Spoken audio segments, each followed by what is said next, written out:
यानंतर एक कोल्हापुरातून breaking news पाहूयात। कोल्हापुरात पंचगंगा नदीच्या पाणी पातळीत वाढ झाली आहे। पंचगंगा नदीची पाणी पातळी ही 17 फुटांवर गेली आहे। राजाराम, रुई, इचलकरंजी बंधारे पाण्याखाली गेल्यात, तर येवलूसह तेरवाड बंधारा देखील पाण्याखाली गेलाय।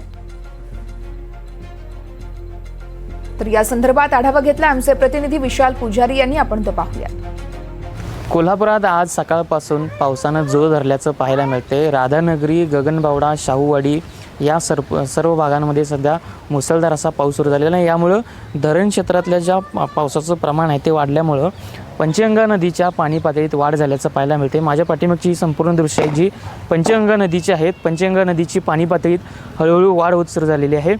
सध्या या पंचगंगा नदीची पातळी जी आहे ती 17 फुटाहून अधिक वाढलेली आहे। या पंचगंगा नदीच्या पाणी पातळीत वाढ होत असल्यामुळे अनेक बंधारे जे आहेत ते सुद्धा पाण्याखाली गेलेले आहेत। राजाराम बंधारा पाण्याखाली गेलेला आहे। त्याचबरोबर जिल्ह्यातले राजाराम बंधारा व्यतिरिक्त अजून 5 बंधारे जे आहेत ते पाण्याखाली गेलेले आहेत। कोल्हापुरातलं पावसाचं प्रमाण जे ते गेल्या काही दिवसांपासून कमी होतं, मात्र सध्या पावसानं हळूहळू जोर धरलेला आहे।